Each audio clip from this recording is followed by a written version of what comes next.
days. Feels good.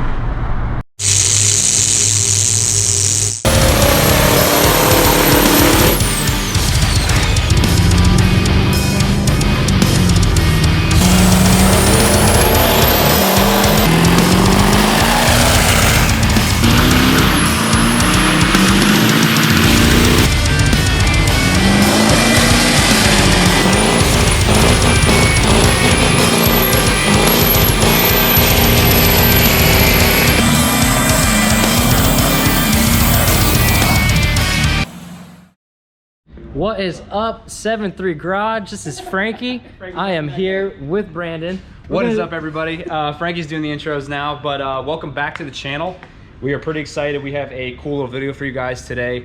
Not a whole lot of performance stuff, but a lot of maintenance stuff, so we're gonna jump right into that. But before we do that, I wanna show you guys this new merch here. All this new stuff is available at jelibuiltperformance.com. I always have Brian's information and ways to contact him down in the description below. But Brian has this is his first design on all his new hoodies. Really nice quality stuff, even the shirts as well. I actually have this shirt, but it wasn't as nice of a t-shirt quality. These are actually next level tees, so they wear extremely well. They're really comfortable, really nice soft cotton. You got your OG Jelibuilt hats. So these, I have a handful of these still. If you guys want these are 25 bucks a piece. And I also have the hat I'm wearing, same thing, brand new design, Jelibuilt Performance. Really, really nice piece. These are snapbacks. I have these again. I have a few of them at the house still, probably 4 or 5 of each style left. They're 25 bucks a piece. If you guys want some, I was able to get my hands on some. Give me a shout, we can get you some. And to come back here again, for those of you who have not gotten them already, we have a fresh stock of 7-3 Garage stickers. These are the 12-inch stickers. And we got a little smaller 6-inch one. This is actually Frankie's recommendation, so you can get them on your cups and things like that. If your cell phone's that big, then you can put it on your cell phone, I guess, right? Yeah, there you go. So you guys can message me, send me an email, 73garage@gmail.com. If you follow me on Instagram, go ahead and send me a direct message at 97. It's an underscore PSD at the bottom. But go ahead and send me a message. We got the 12-inch stickers for 10 bucks a piece, and the 6-inch stickers are $8 a piece. So with that being said, check out the merch. We got plenty of it coming for you. We're gonna jump right into the video. We're fortunate enough to be here at, this is actually where Frankie works every day. So his boss was kind enough to let us come in here and play with his truck. We just wanna come over here. We got a little parts table going on. So basically today what we're gonna be doing is getting a nice fresh air filter in there. This is just the Napa style 6637 air filter for those of you who have not seen these. And we also, this is actually a Christmas gift. We finally got around to getting on Frank's truck. This is a BD Diesel intercooler boot clamp and, or whoops, I'm throwing these things on the ground. Sorry, Frank. Intercooler boot and clamp kit. So we're gonna get these on the truck. His boots are kind of old and nasty and original. So as you guys know, with time, these things start to get worn down. Oil breaks a lot of stuff down. And we think there is a boost leak somewhere in the system, but we're not gonna waste our time with trying to troubleshoot an old boot. So we got brand new stuff, all new clamps. So we're gonna get all that figured out. And also we're gonna be doing an oil change as well. So we have a Lucas Oil product we're gonna be trying out and giving a little review on. It's a heavy duty oil stabilizer, new fuel filter, Motorcraft oil filter, and a little bit of Wolf's Head 1540 synthetic blend. So we're gonna get the truck up on the lift here so we can see what's going on underneath, and we're gonna talk about some stuff. I'm sure you guys have all changed your oil before on your 7.3, but just to show you guys a couple of different things here, just some anatomy, as I like to say. So right here, obviously you have your oil pan, your filter on this side here. The standard filter size for the 94 to 03, the Motorcraft part number is FL-1995. You can buy these at Walmart. They're probably 12, 15 bucks. They're not that expensive. So as you guys can see, there's a little bit of residue on the pan and on the flex plate cover here. It's normal. A lot of these trucks, after they have a lot of high mileage, will tend to leak from the remain seal. Nothing abnormal, but Frank's gonna go ahead and pull that plug there. These plugs aren't magnetic, so after you get the plug out, it's usually a good idea to kind of wipe it and just take a look at it and see if you got any metal on it, because sometimes it's a good indicator of wear on the engine. I really don't see anything too obvious. A little bit of metal is normal, just from bearing wear and things like that. Yeah, nothing crazy. So we're gonna let this thing drain out here and show you some other tips when it comes to getting the filter in and some other things to look for. All right. So we're gonna get and get this out. I'm looking at Frank, he's looking at me. Here we go. All right, we're just gonna, I got this cool, nice fancy oil filter wrench. It's pretty awesome. You know, pliers, whatever, but I don't ever put that thing on too tight to really need them. A lot of people crank them on, which is not really necessary, so I'll back it off and let it drain a little bit. Yep, like that. And then, how tight should we, how tight, blah, blah, blah. Hand tight. Let me try that again. How tight should we be making the oil filters for any car? I mean, especially for these things, how tight? It only needs to be hand tight. You don't need it tight. You don't need to get on there with a wrench or anything. You just get it hand tight and then, you know, a little bit more. You don't need to do anything else. Yeah, I've seen a lot of things over the years with friends' cars, and you know, people like to just really make these things wrench tight, and you don't really have to. The suction from the oil system will do it. Kind of seals it up. Obviously, when you start it, you want to make sure there's no leaks. Another technique too, this works fine if you have access to a lift, to remove the air filter, to remove the, I need an energy drink, Frank. We're gonna get to remove the oil filters, you can take, if you have like a little stamp or a center punch, you can kind of, or even a screwdriver, like a Phillips head screwdriver, you can poke a hole in the bottom of the oil filter there and drain a bunch of that oil. There's about a quart in that thing, so yeah, we got it holds a bunch, and it makes a bunch of oil. Too. Look at that. All right, another thing I want to talk about real quick is when you put the new oil filter on, this old one sometimes gets stuck onto the oil filter housing here. So always take this, wipe it off nicely, make sure the O-ring is on here, and this is nice and clean before you go and put the new filter on. I've only seen it a few times, probably like 3 times in my career as a mechanic. So I mean, it's not very common, but it does happen, and it will make a mess. You'll know immediately. It'll just spit oil out right away. All over the place. Yeah, these things, I mean, really with anything automotive, that any car, truck, anything, if there's going to be a leak in the system, it's going to leak immediately. It's not going to hide. So you know, again, it's good to make sure it takes an extra second, just wipe it off and make sure you're good to go. We're just about ready here to clean all this stuff up here. We're going to clean probably the oil pan and everything, and we'll get ready to start adding new oil in this thing. We're getting ready to get the new oil filter in place. Again, this is part number is FL 1995. This is for 94 to 03 7.3 engines. It's all the same, but a nice Motorcraft product, OEM. So Frank's gonna go ahead and reach up and get some of that oil on there. It's important you want to oil the O-ring up. If you guys have another technique, please comment down below. This is something I've been doing. This is how I was taught when I first learned how to do oil changes.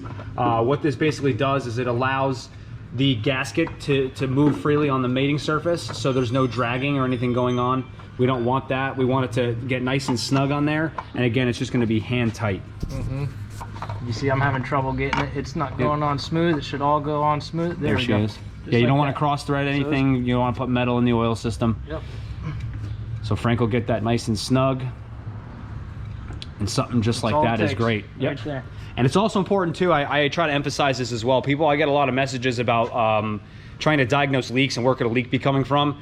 It's very challenging, and I know some of these trucks have a lot of high miles on them. It's very important to keep the underside of the engine clean as much as possible, and the top end of the engine. If you're looking for an oil leak, if you already have a bunch of oil in the valley, trying to lay on top of the engine while it's running is not really gonna help you.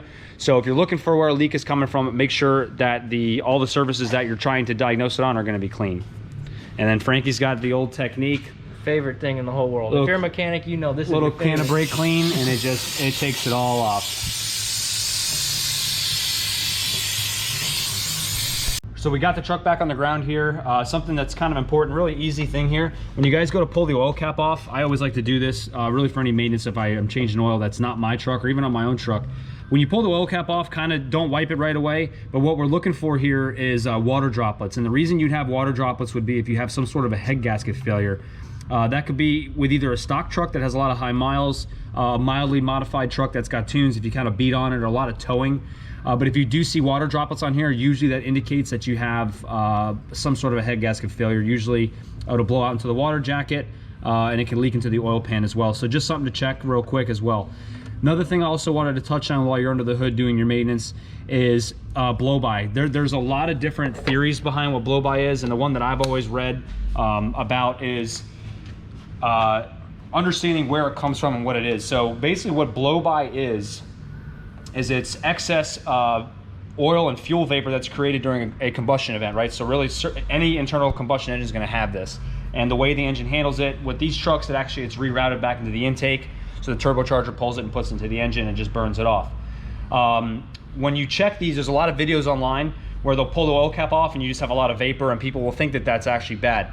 In reality, that's not a bad thing at all. What you have to be worried about is pressure. So if I pull this oil cap off while the truck's running, and we're gonna do this after we get the new oil in it, If I flip this over and kind of balance it because the engine shakes, but it doesn't blow it off, the piston rings are fine. There's no excess blow by. But if I place this on here and it pops it off really hard and you have a lot of pressure, you may even be able to hear it. That's usually a sign of a piston ring failure. Could even be a head gasket failure if it's pressurizing the oil system. So just some food for thought for you guys. If you have any other questions, drop them down in the comment section below. We're gonna get some oil in this thing and get it fired up. Got about 6 quarts in the pan as of right now. Frankie's gonna go ahead and add that Lucas Oil Additive. Basically what this does, it just helps like with lubricity. It's pretty thick stuff. The entire thing is 32 fluid ounces, which is 1 quart. If you guys need to check me on my math, please check, but I'm pretty sure that that's the case. So what this does, basically it helps keep all the bearings lubed up. It keeps everything kind of stabilized in the oil pan. So we're gonna try this out for this oil change interval, but you basically go ahead and add the whole thing. So you'll do, yeah, it's pretty sticky. I don't know how well you guys could see that. So the pans in these trucks hold 15 quarts. So you'll basically 14 quarts plus that will be your 1 in addition to the rest of everything else. So we're gonna give that a try and check it in the next interval. Let's switch it next. I'm over here working on getting the old filter out and the new one in place. Before we get the new one in, we're gonna actually leave that apart because we gotta access all this stuff here, all the intercooler pipes, take it off to switch the boots out. But you guys can see there's actually a pretty big difference. How long have you had this on here, Frank? A while, right? 3 years. 3 years. So as you guys know, getting a nice high flow air filter is one of the best things for really any engine, especially these trucks. When you have tunes, injectors, even a drop-in turbocharger, it's really important to have a nice flowing air filter that can move air in and out. This is a great product that a lot of companies offer. I know Riff Raff Diesel even makes a nice pre-filter screen for them, so those are on their website. But this filter has been a staple in the 7.3 community for quite some time. Before we get this thing fired up here, we're going to be changing the fuel filter as well, as I mentioned earlier. So any sort of aftermarket filter is good. Anything that's OEM spec will be just fine. So the fuel bowl on these trucks, the OBS trucks and the Super Duties, the fuel filter element is different. So these are not an interchangeable piece between the old body trucks and the Super Duties. But it's pretty important. It filters everything out. So all your diesel fuel sees the filter before it goes into the engine, obviously. So you want to make sure that this part's going to be nice and clean. So it comes right off the top and the cap there and basically make it pretty snug. You don't want to, again, blast it on there. But there's a nice O-ring. I believe it has to orient a certain way. It's not just a regular round O-ring, is there? Does it have, it's kind of tapered. Yeah, but it's tapered the same way on both sides. Yeah, so there's no real particular orientation for that. So that kind of drops in there. Yeah, around them. And you just basically place the new thing in. Cycle the key 3 or 4 times to kind of prime the fuel bowl and go ahead and crank it up. Right, so we got the oil filter changed out, oil's in the pan. What we're gonna do now is fire the truck up and let it run for a second so we get the oil level correct. I like to cycle the key at least a couple times to kind of prime that fuel bowl.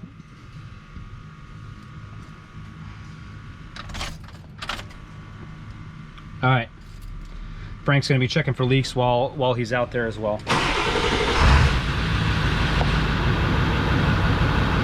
It's always important to make sure you have somebody checking for leaks. If you're doing this by yourself, keep the door open, kind of hop out, take a look around, see if you got any leaks either in the fuel bowl or underneath the truck, because like I said, it will leak pretty much immediately. About halfway done here with these clamps. Got everything off. I actually took the time to degrease this little intake spider, so that came out pretty good. Frankie did the first serious engine mod. He deleted the 7.3 Powerstroke engine cover. Super proud of that one.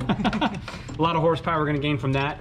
But in all seriousness, I think it's good to change these clamps out. You know, again, these have been, you guys can see they've been really exposed to a lot of heat cycling, a lot of oil, and kind of road grime and stuff. So we want to make sure that those are all going to be healthy. All new clamps on there. Frankie just got the plenum in place basically. We're going to get the second clamp on there. We're going to get the boots on the top and bottom of the intercooler pipes, and we'll be ready to take this thing around the block and see how she does. Right, Frank? Yes. He's in the zone right now. Just about done here. Frank's just kind of buttoning up the passenger side here, just kind of finessing the clamps on. We're gonna get that all buttoned up here. I'm gonna finish up the intake, get the battery back in place, and we'll be ready to take this thing around the block.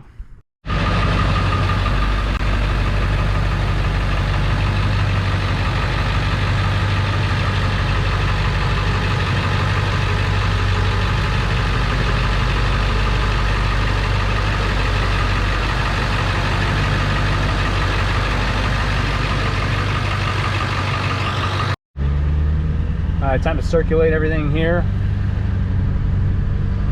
See how she feels. Look at Frankie's already rocking the gear. I love it. Already got it rolling. So we got our makeshift boost gauge over there just to see how the boost gauge looks. The filter hasn't been changed on this truck for a little bit, so it's got a nice fresh air filter, so we're going to see if that makes a little bit of a difference. For those of you guys who are first tuning in, or it's your first time watching, the truck does have a wicked wheel. Oh no, I'm sorry, excuse me. KC Turbo's balanced assembly. So we did the rebuild kit and the KC Turbo balanced assembly.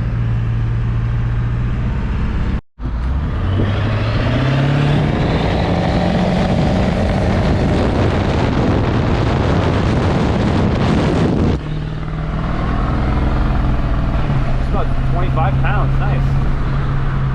More of that, please. Feels good.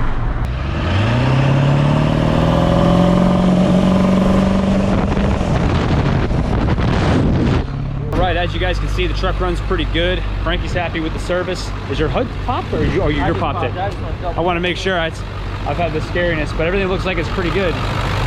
Boots stayed on. Didn't blow any boots off, so we had tightened it off. Some good news there. Tight over there. New filter. Yeah, that was good. That's all we have for this one, guys. Thanks for tuning in as always. Make sure you just go ahead and send me a message or send me an email if you guys are interested in any of the merch that we showed you in the beginning of the video.